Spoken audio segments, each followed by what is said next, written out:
Good morning, everyone. Welcome to this edition of Weekly Roundup. In Weekly Roundup, we cover the most important news of the last week. My name is Anuj, and I will be taking this session.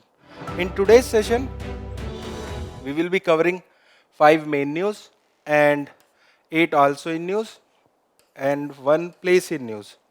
In main news, we will be covering about the Legal Service Authority Act of 1987 as it has completed 30 years of implementation.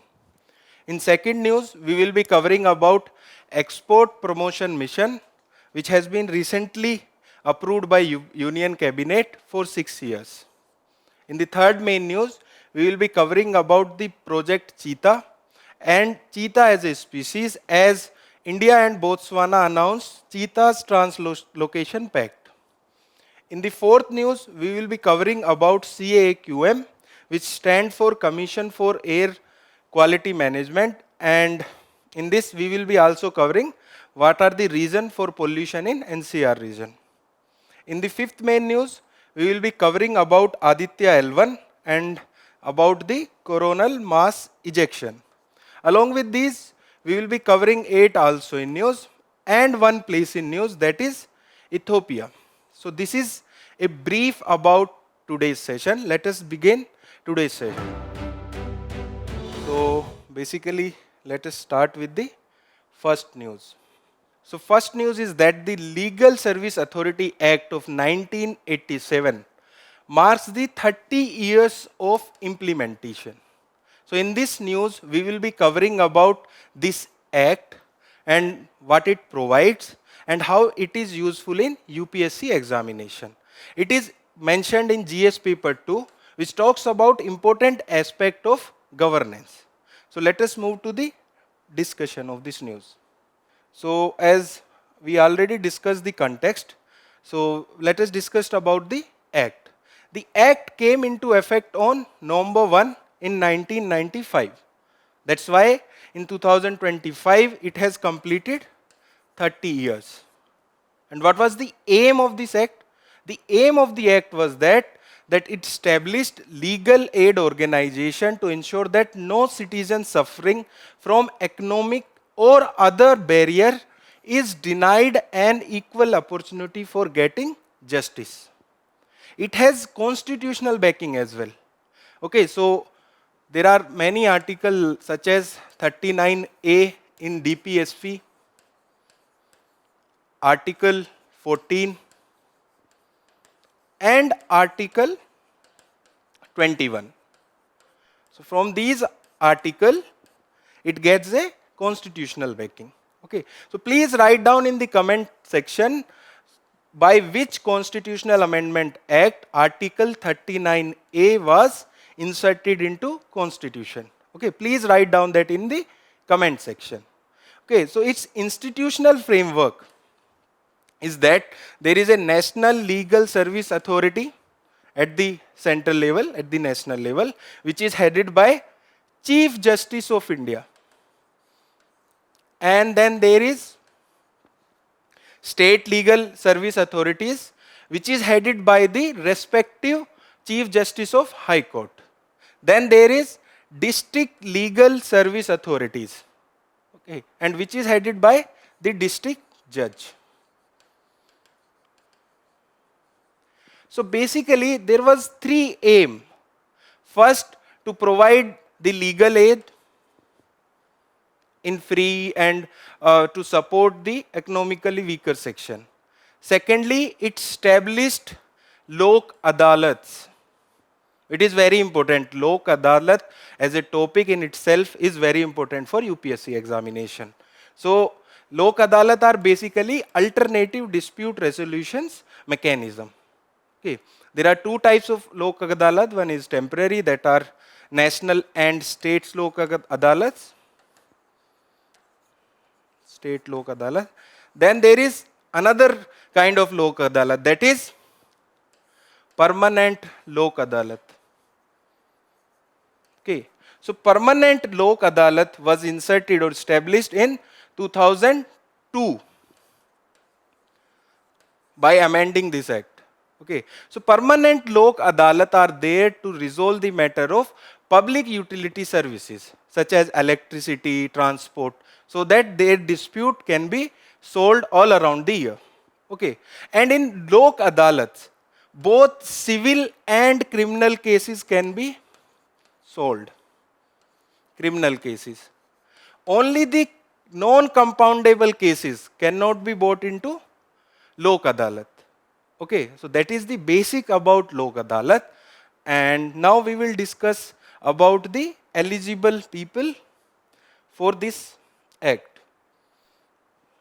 Okay, so eligibility is very important.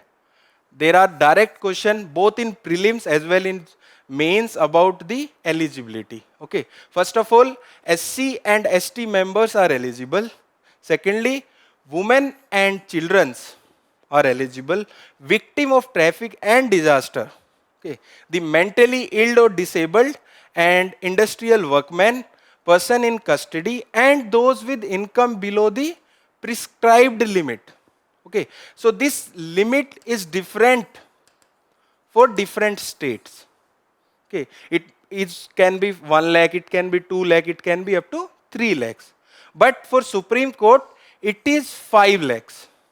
It is very important that the limit for the Supreme Court is 5 lakhs. That the income should be below 5 lakhs. Okay. Secondly, senior citizen eligibility for free legal aid depends on the rules framed by the respective state government.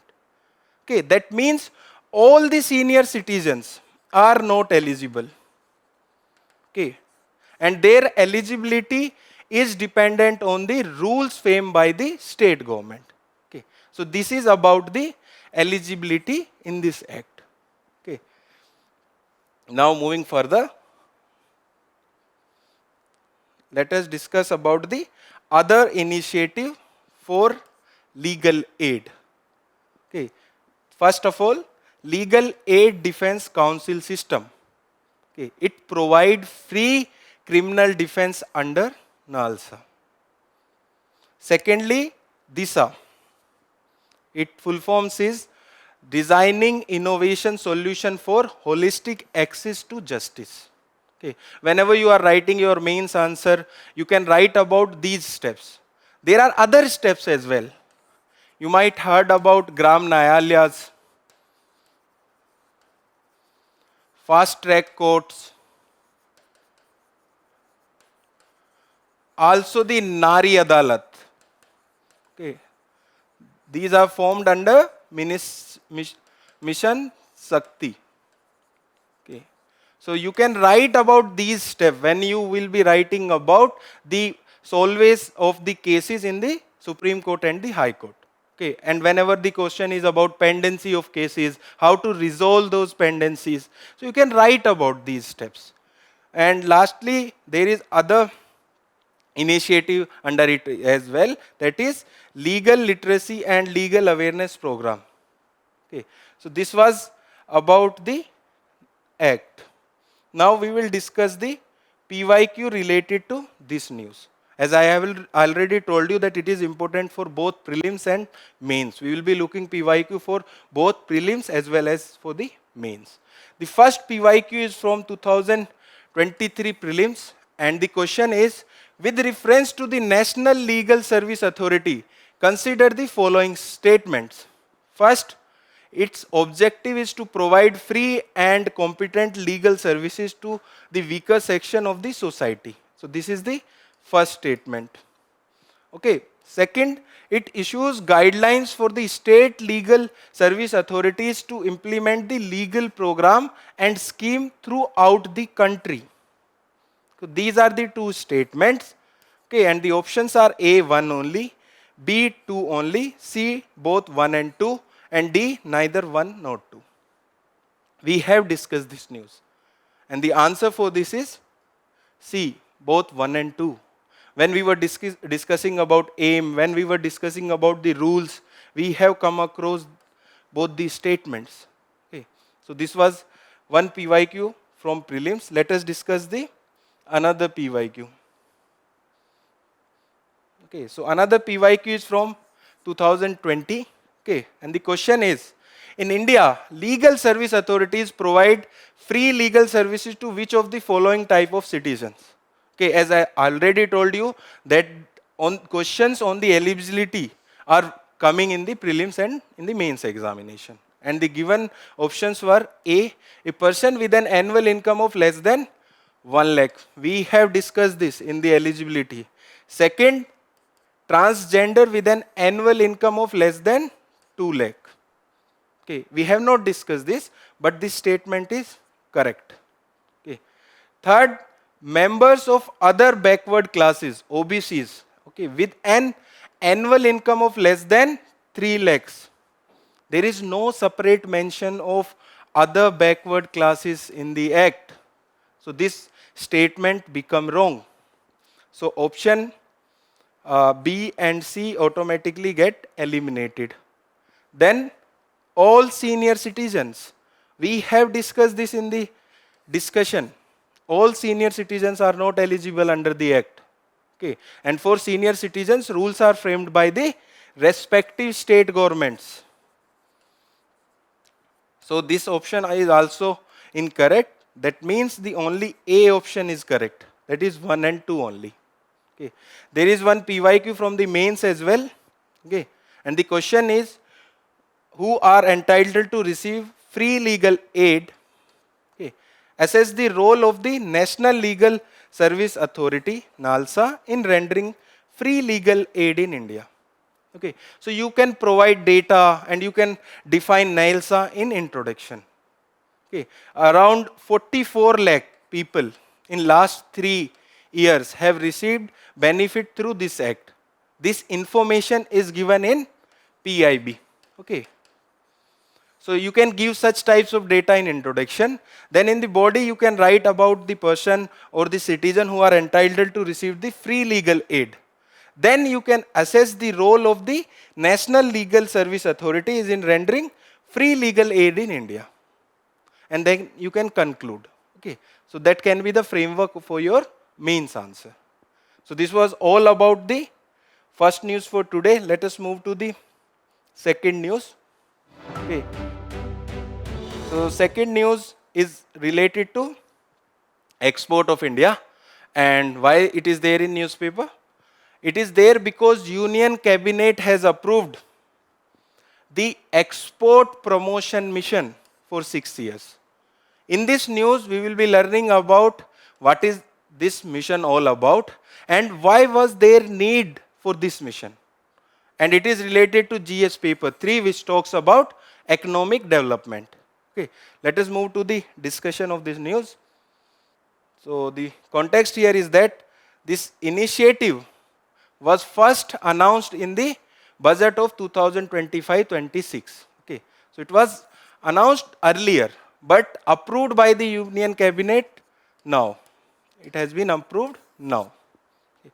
And it is designed to serve as a comprehensive and flexible framework to bolster India's export ecosystem, because export for India is very important. And what is the need to bring this mission? Okay. We can divide that into 4 parts. First of all, there are tariff issues all over the world. Okay.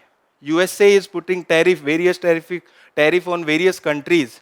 So that's why there is effect on the global export. Secondly, the export plays a very important role in the Indian GDP. It's account for 21% of GDP.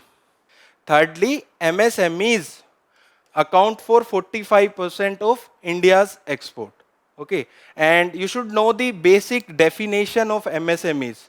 The MSMEs definition has been recently changed. Okay, and it is now simplified and based on investment and turnover. Okay. First one is micro, small and medium. For micro, this definition is from 2.5 crore investment to 10 crores turnover.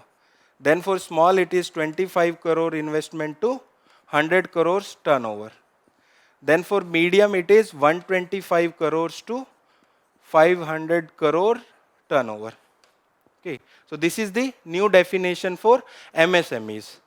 And it also plays an important role in the jobs of India. Okay, around 45 million people are directly or indirectly supported by the export.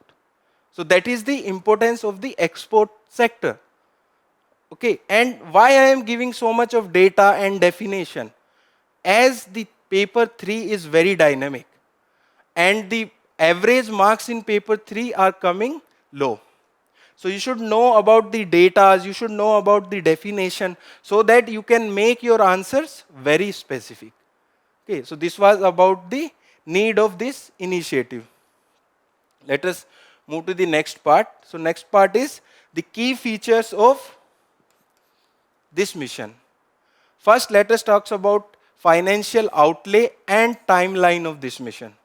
The financial outlay which is given is 25,060 crores. And as already told that it is for 6 years from 2025 to 26 to 2031. Okay. And its basic targets are 3 areas. First time exporters,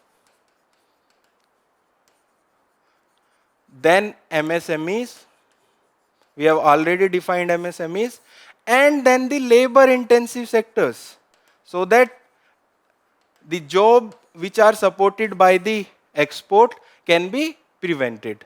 Okay. Okay, and its implementing agency is the Directorate General of Foreign Trade, along with the various ministries like Ministry of MSME with the state government. Okay, so this is the implementing agency for this mission, and it consolidates various schemes such as interest equalization scheme and market access initiative. So now these schemes are consolidated and merged with this mission. Now we will discuss the architecture of this mission. So it is divided into 2 parts. One is Niryat Protsahan and another one is Niryat Disha. These are 2 Hindi words. One means that support to the export, and Niryat Disha mean direction to the export. Okay. So the first component, that is Niryat Protsahan, is a financial support. It improves access to the affordable trade financing through financial instruments such as interest subversion, collateral guarantee, credit card for e-commerce export. Okay, we will be learning about collateral guarantee in the next slide. And the Niryat Disha is non-financial support. In this, they will enhance the market readiness and the competitiveness of the Indian products in the global market. And how this can be achieved? This can be achieved by export quality and compliance support, by assisting for the internationalization of brand so that the Indian brand become global, and they will support by warehousing and the logistic as well. So these are the 2 components of this mission. Now we will look into the one related news to this. Okay, so the news is that the cabinet also approved the credit guarantee scheme for the exporter. Okay, what does credit guarantee means? Suppose you are taking loans from the bank, and one of your relatives says that I will guarantee if this person will not repay the loan, I will repay the loan, so that the bank can give loan freely. So that is the basic purpose of this credit guarantee scheme for exporter. And in this, total credit support is given up to additional 20,000 crore collateral free with 100% guarantee coverage. Okay, collateral free means without giving any collateral to the lenders. Secondly, it will benefit both MSMEs and non-MSMEs who are doing export. Okay. Third, its objective to enhance liquidity, support market diversification, boost employment, and improve global competitiveness. Lastly, its implementing agency is Department of Financial Services. So this was about the related news related to the export mission. Now let us discuss one PYQ related to this. That PYQ is not directly related to this news, that is from mains, okay, and this question is, examine the impact of liberalization on companies owned by the Indians. Are they competing with the MNCs satisfactorily? So basically in this question they are asking about Indian companies and how they are competing with the global MNCs. So it is about the competitiveness. Okay, so you can write about this mission where government is improving the competitiveness of the Indian companies. One PYQ is from prelims examination of 2010 and the question is, the SCG Act of 2005, which came in effect in February 2006, has certain objective. In this context, consider the following. Okay, so you have to learn about the SCG Act. They are very important for Indian export, and you have to look into the objective of the Act. And the statements given are development of infrastructure facilities, promotion of investment from foreign sources. Third option is promotion of export of services only. So you have to solve this answer and write down the answer in the comment section. Okay, and you will also learn about the extreme statement while solving this question. Okay, so this was all about the second news. Let us move to the third news for today. So third news is about the Cheetah and the project Cheetah. And the development is that India and Botswana has announced Cheetah Translocation Pact. And it is related to GS paper 3, which talks about biodiversity. Okay, so let's move to the discussion of this news.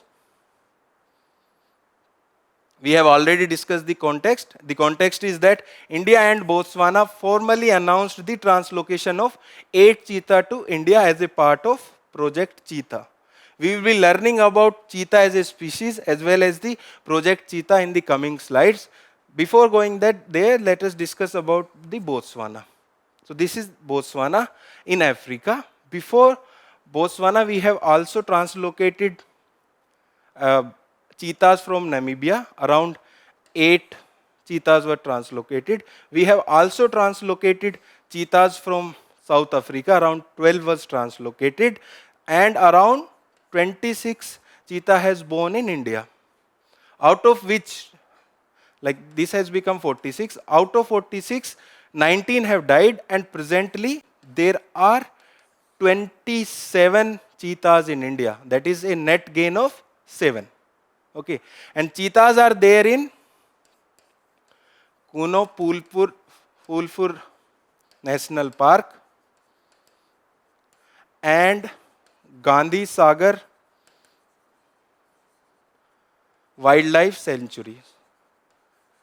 So both these protected areas are in Madhya Pradesh. Please write in the comment section. There is Gandhi Sagar Dam as well. On which river Gandhi Sagar Dam is there? Please write in the comment section on which river Gandhi Sagar Dam is there. Okay. So this is the brief about the context of this news. Let us discuss the cheetah as a species now. So whenever UPSC is asking about species, UPSC is focusing more on the characteristics of the species. Also they are focusing on their threat, also the habitat, but the more focus is on the characteristics of the species. So let us discuss about it. It is the world fastest mammal. Its speed is about 120 km per hour, highest speed. Okay, and it is the only extreme statement, only large carnivores to be extinct in India. So this is an only large carnivores to be extinct in India, that is cheetah. It was extinct in 1952. Unlike other big cats, that is the second characteristics, unlike other big cats, it does not roar. The other big cats are like lion, tiger, leopard and jaguar. Okay. The voice of cheetah is very similar to cats. Okay. The other characteristics of cheetah is that they hunt during the day. So they hunt during day. There are two species of cheetah. One is African cheetah and another one is Asiatic cheetah. Asiatic cheetah is only present in Iran presently. And African cheetah is present in many countries of Africa. Okay.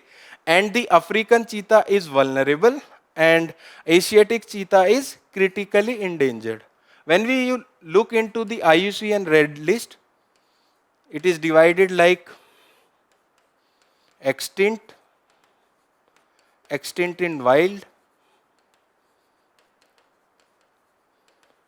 critically endangered, endangered, vulnerable, near threatened and least concern. Okay.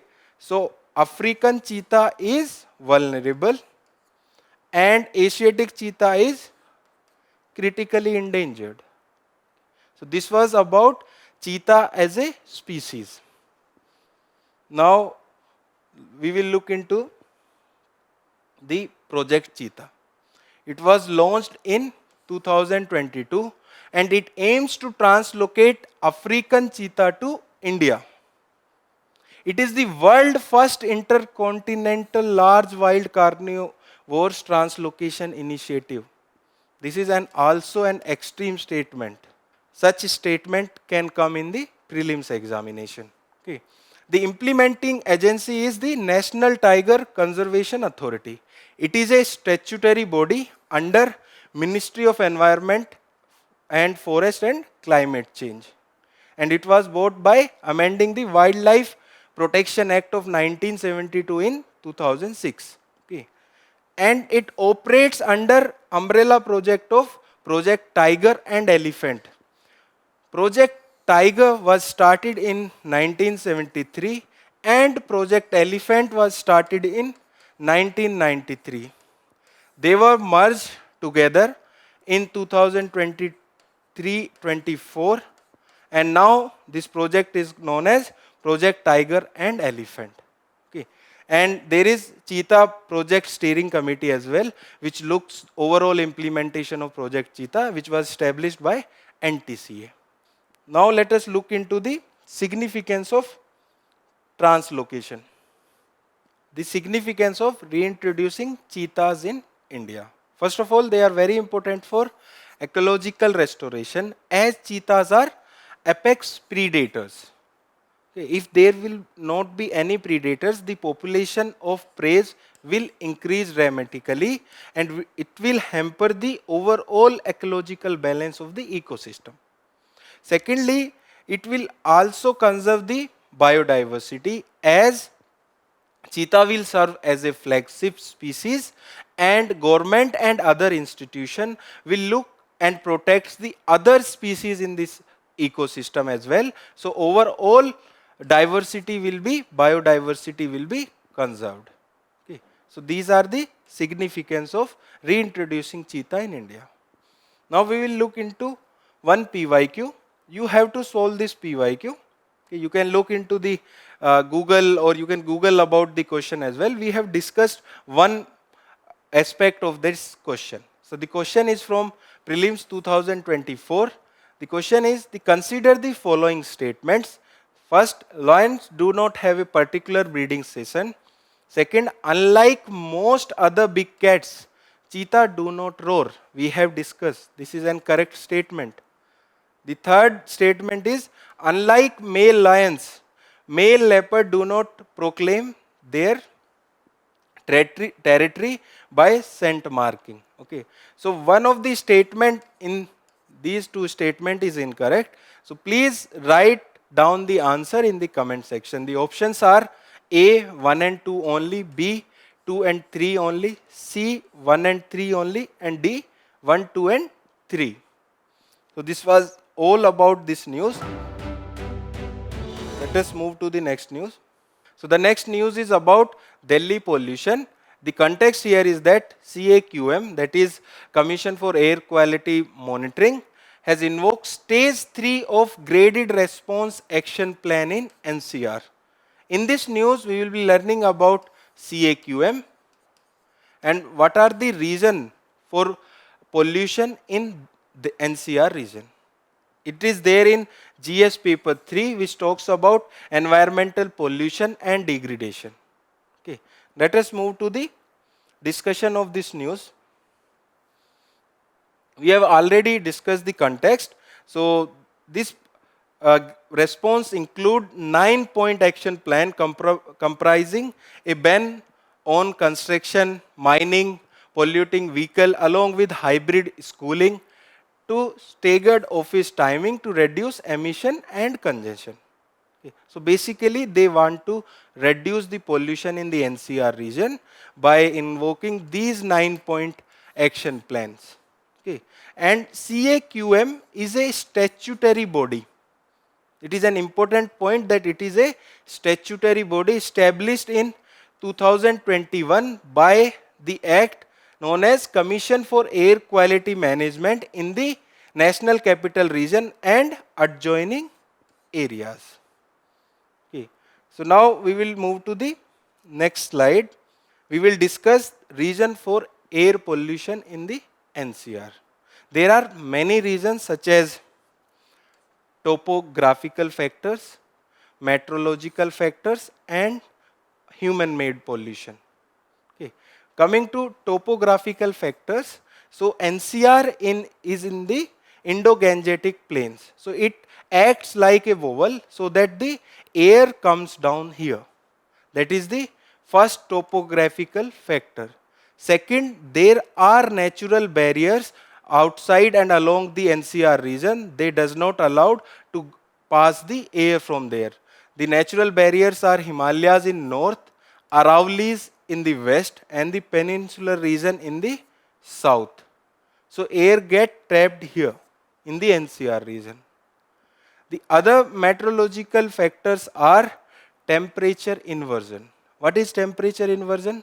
So basically, this is the air bracket where this is warm air, then the colder air, then the cold air. So warm air normally get mixed with the colder air so that the air get replaced. But in temperature inversion, there is cold air along the ground, then warm air, and the cold air above the warm air. So the cold air get trapped inside the warm air. So it does not allow mixing of air here. That is the meteorological factor. The other meteorological factor is that the wind speed in winters in the NCR region is very low. Then there are other human-made factors as well, such as the emission from the vehicles and the industries, and also from the stubble burning. If you are reading newspaper, the incidence of stubble burnings are low this year. Okay, that might be due to the awareness by the government or by the change in the cycle of harvesting due to floods in Punjab. So these are the reason for air pollution in the NCR region. Now we will discuss about the graded response action plan. What it is? It is an emergency response mechanism for the entire NCR triggered by the Delhi's average AQI. So basically it is for entire NCR region which is triggered by the average AQI of the Delhi. Okay. And it is divided into 4 stages based on the AQI level. Stage 1, stage 2, stage 3 and stage 4. So when we were discussing about the context, the stage 3 has been implemented. So there are other 3 stages as well, stage 1, stage 2 and stage 4. So when the air quality index is from 201 to 300, the stage 1 gets implemented. When the air quality index is between 300 to 400, stage 2 is implemented. When the AQI is between 400 to 450, then the stage 3 is implemented. And when the AQI is above 451, then stage 4 gets implemented. Okay, so this was about graded response action plan. Now we will discuss one case study, that is of Beijing and how it has improved its air quality. So basically, the air quality in Beijing have improved from 144 in 2015 to 92 in 2024. This is an achievement. Before this, Beijing was known as the smoke capital. Okay, so they have taken several steps to reduce the pollution. You can write it as a success story in your answers. Okay. So first of all, they have planned for phased and long-term strategy, which was implemented in 3 phases. So they were planning for the long term. Secondly, they have targeted the source control. Source control such as vehicles, such as industries. So they have targeted them and control the pollution emerging from those sources.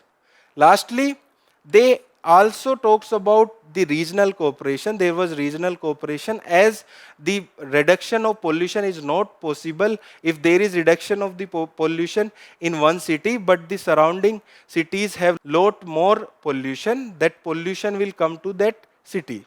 So they have cooperated with the 5 surrounding provinces, and also they have increased the investment to decrease the pollution in that city. So this is an success story of reducing pollution in Beijing.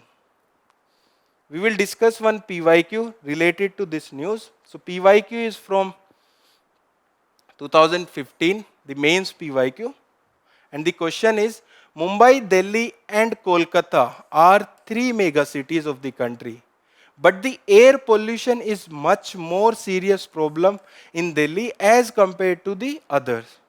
Why this? So we have discussed about this when we were discussing about reason for pollution in the NCR region. So you can write about the meteorological factors, topographical factor and the human factors as well. Okay. So this was the PYQ from mains.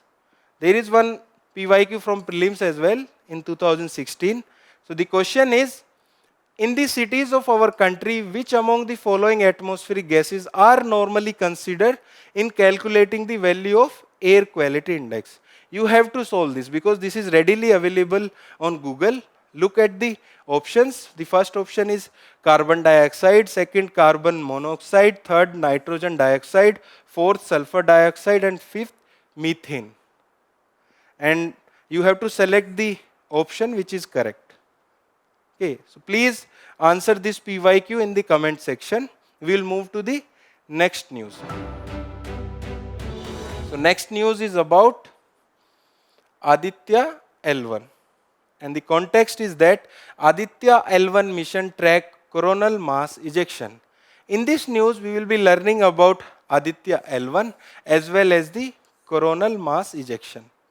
And it is there in GS paper 3 which talks about achievements of Indians in science and technology. Let us move to the main discussion of this news. So the context here is that the using data from visible emission line coronagraph, which is a payload on Aditya, the scientists from Indian Institute of Astrophysics and in collaboration with NASA have successfully estimated key parameters of coronal mass ejection. So here basic question is, what is coronal mass ejection? So basically they are large expulsion of plasma and magnetic field from the sun's corona. Okay. They are related to solar flares, but they are different. Both solar flare and CMEs are different. Solar flares is basically the energy emitted from the sun, and they travel at the speed of the light. Whereas the coronal mass ejection is the expulsion of plasma and magnetic field from the sun's corona, and their speed is very low when compared to the speed of the light. So that is basic about the coronal mass ejection and the solar flares. Okay, and this is the first visible light spectrographic observation of CME ever. What is the spectrographic observation? So there is the electromagnetic radiation spectrum. Here is visible light. Then there is infrared, microwaves and radio waves. Then here is UV, X-rays and the gamma rays. So this is the electromagnetic radiation spectrum. They have observed it in the visible light. That means here. Okay. And in this, the energy gets increased when we move from radio waves to the gamma waves.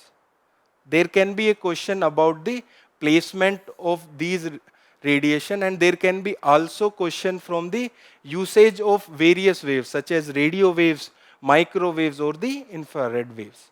Okay, so this was about the context of this news. Let us move to the mission, that is Aditya L1 mission.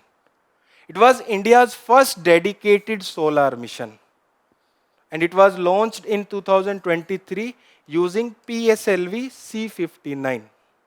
PSLV stands for Polar Satellite Launch Vehicle, and we have other launch vehicle as well, that is GSLV. Okay, that is Geosynchronous Satellite Launch Vehicle. In Polar Satellite Launch Vehicle, there are 4 stages that is divided as solid, liquid, solid and liquid. So first stage is solid, then liquid, then again solid and then liquid. But in GSLV, there are 3 stages. First is solid, then liquid, and the last third stage is cryogenic. That is the basic difference, and GSLV is more powerful than the PSLV. Okay. And what was its objective? Its objective was to understand the coronal heating and solar wind acceleration, flares and near Earth space weather, solar wind distribution and temperature anisotropy.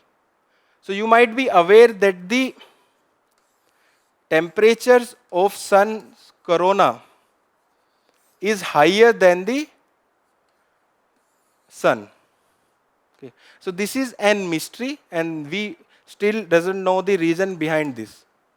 Why the temperature of corona is higher than the sun. Okay. So this was about Aditya L1 mission. Now we will discuss about the placement of the Aditya L1 mission. It is placed in halo orbit around the Lagrange point 1. What are Lagrange point? You can see this infographic.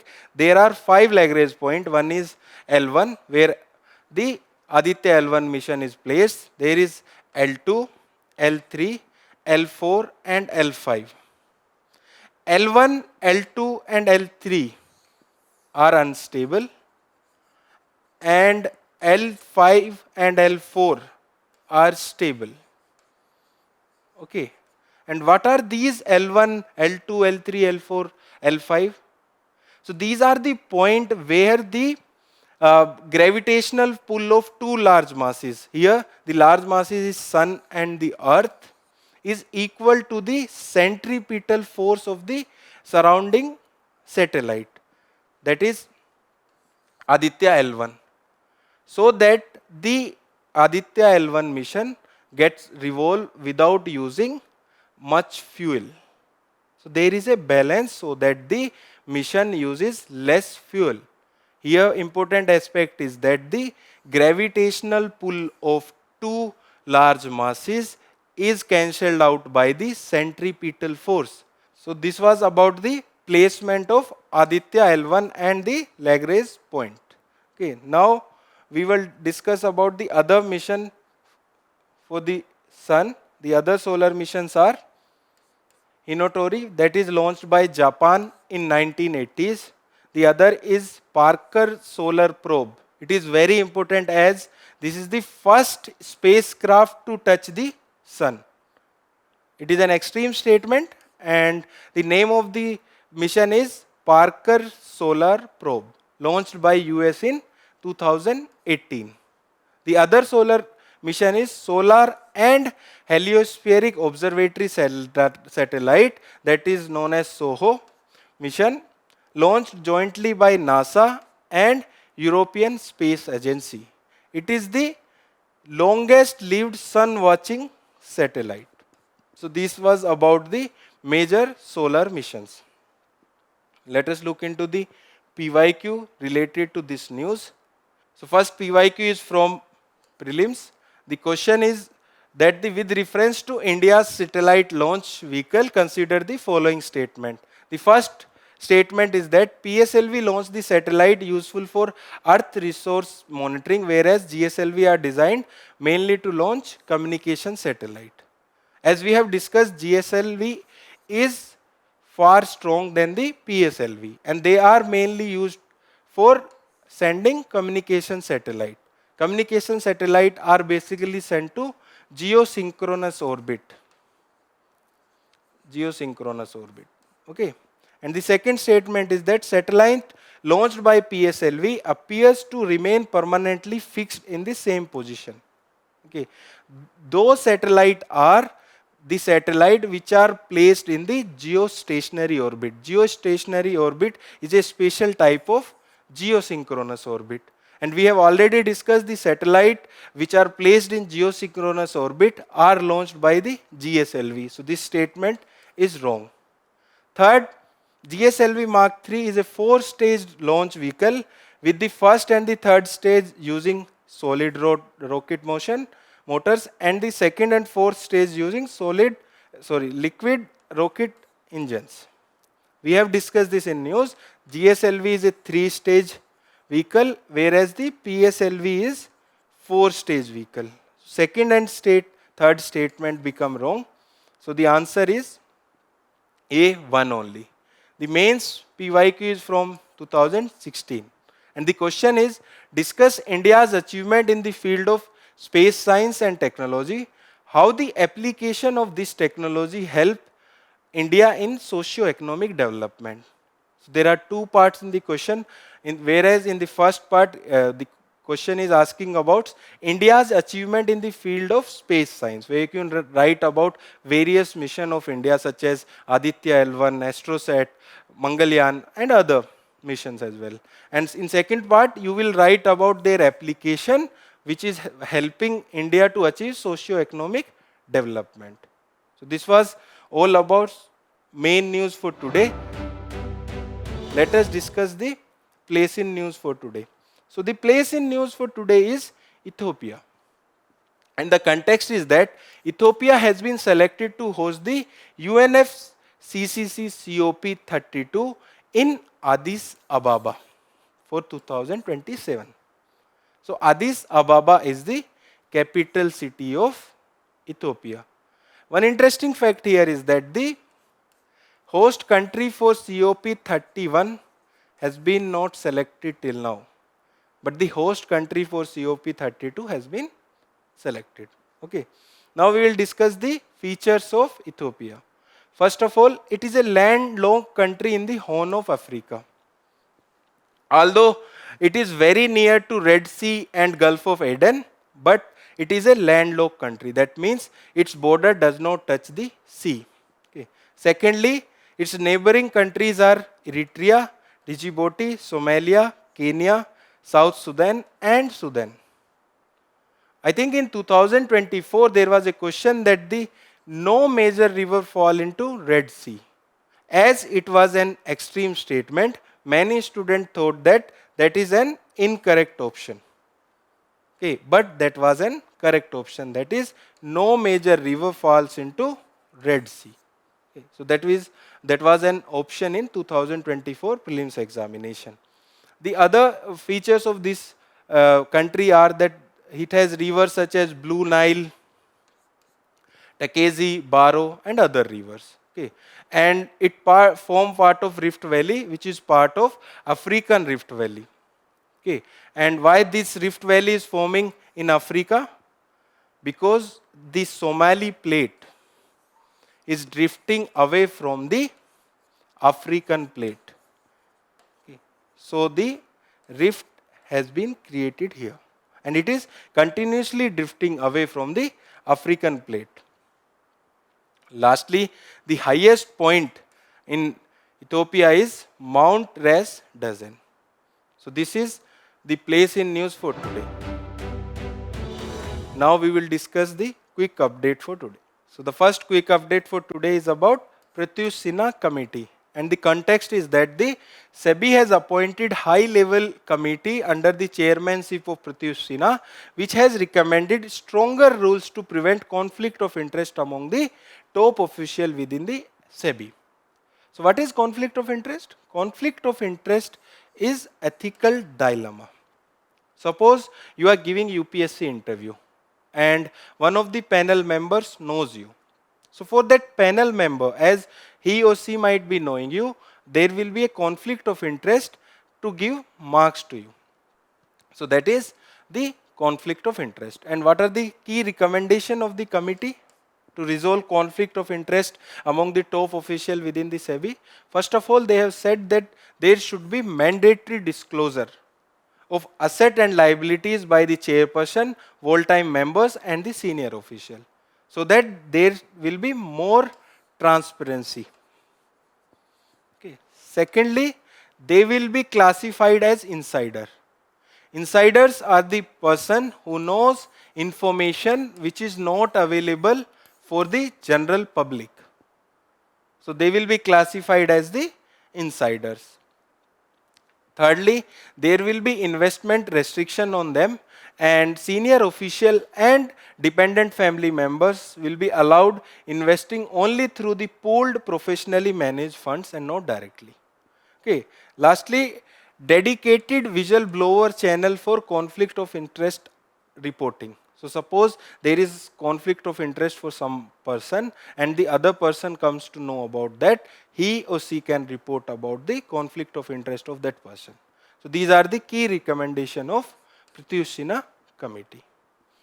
Now we will move to the next quick update. Okay, so next quick update is about auroras. Okay.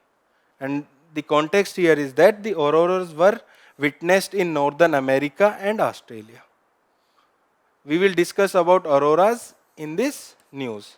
So basically it is a natural light display in the night sky, usually only appearing in lower polar regions. So many of you have wished lit regarding visiting the northern lights. So these are related to auroras. Okay. Near the northern pole, they are known as aurora borealis, and in the southern pole, they are all known as aurora australis, also known as southern lights. And how they occur? Okay. And why they occur only in lower poles? Okay. When the sun high energy get to the earth, so by the magnetic field of the earth, they get transmitted to the lower poles, where they collide with the atoms in the upper atmosphere and produce the light. Suppose they are colliding with the oxygen, they will produce green and red light. Suppose they are striking with the nitrogen, they will produce blue and purple light. So this was about auroras. Moving to the next quick update. The next quick update is about digital gold.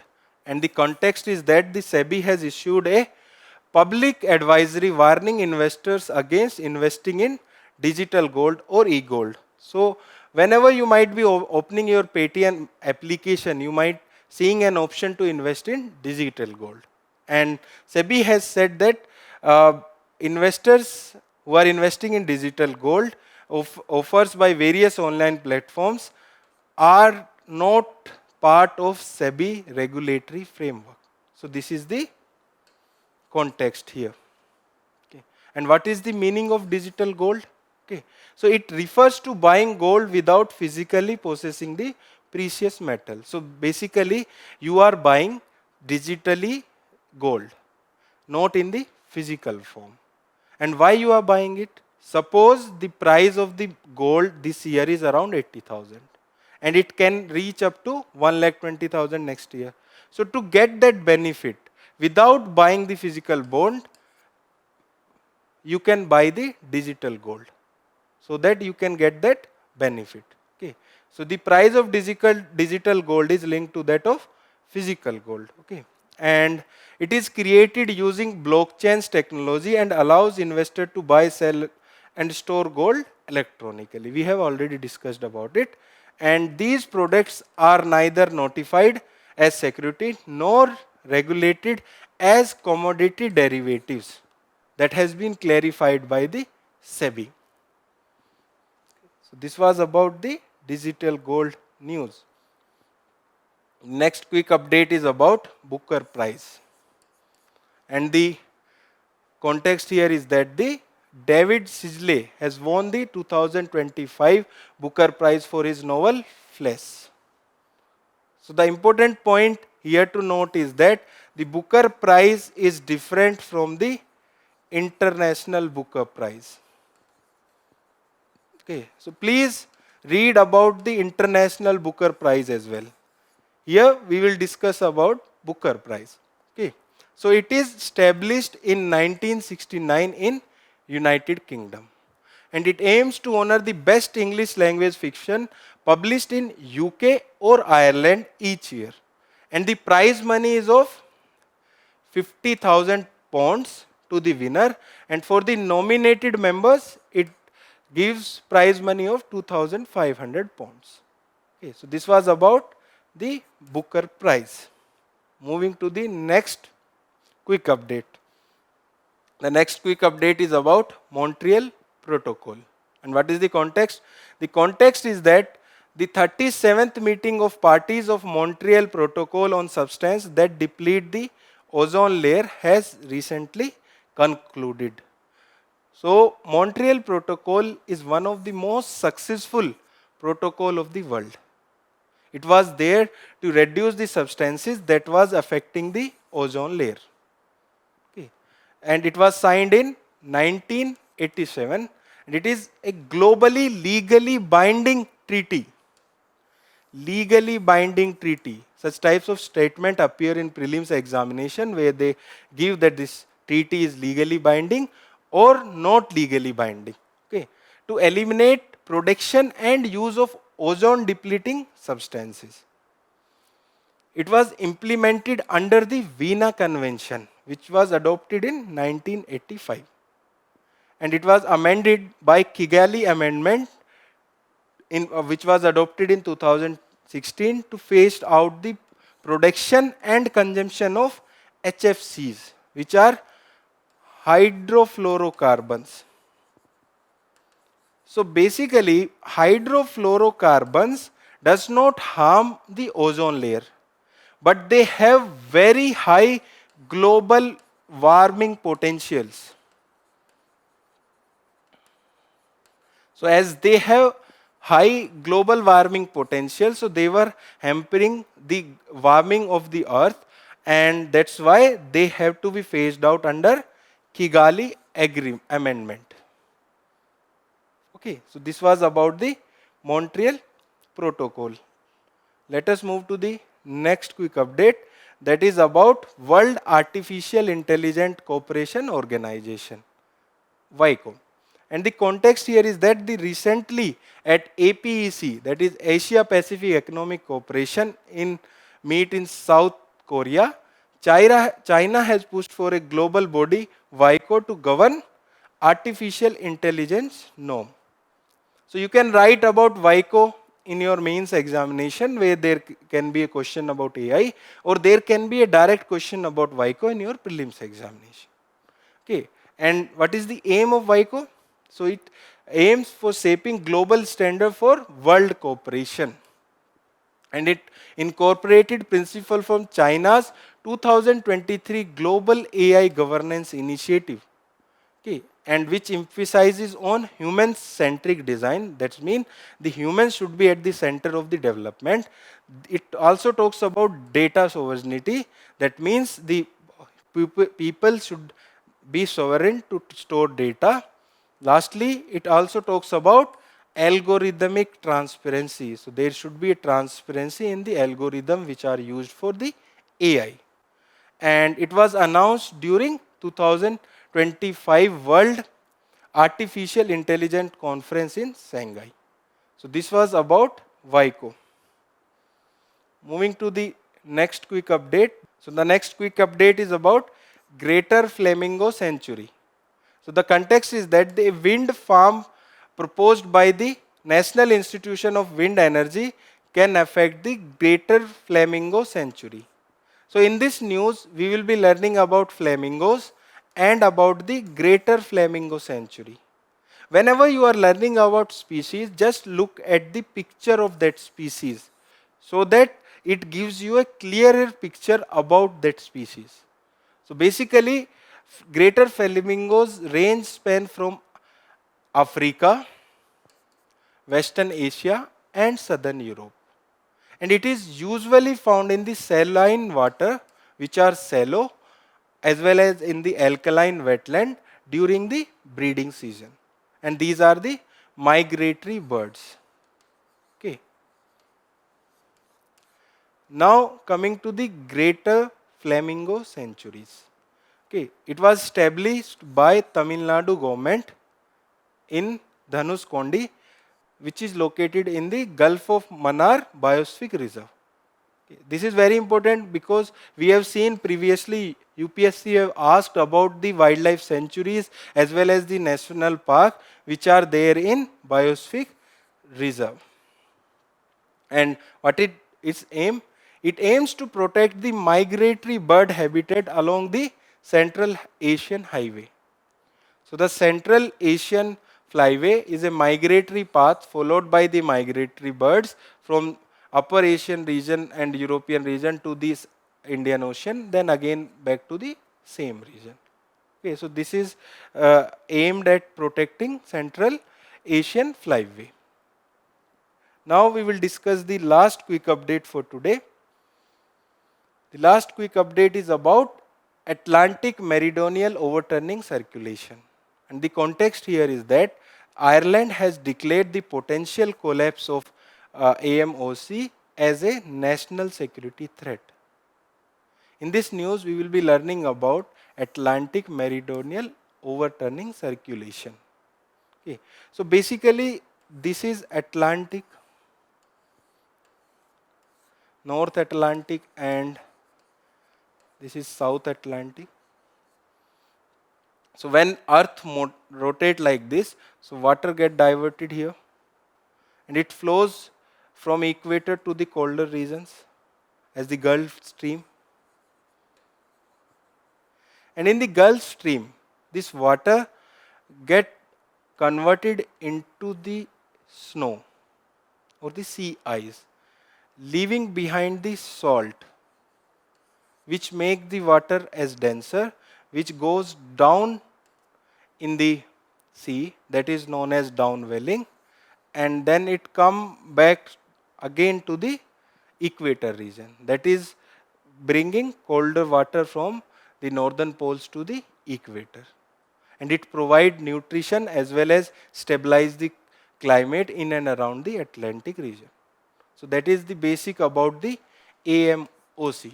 So it is a system of ocean current that circulate water within the Atlantic Ocean. And it is powered by difference in water temperature and salinity. So they are saying that it can collapse.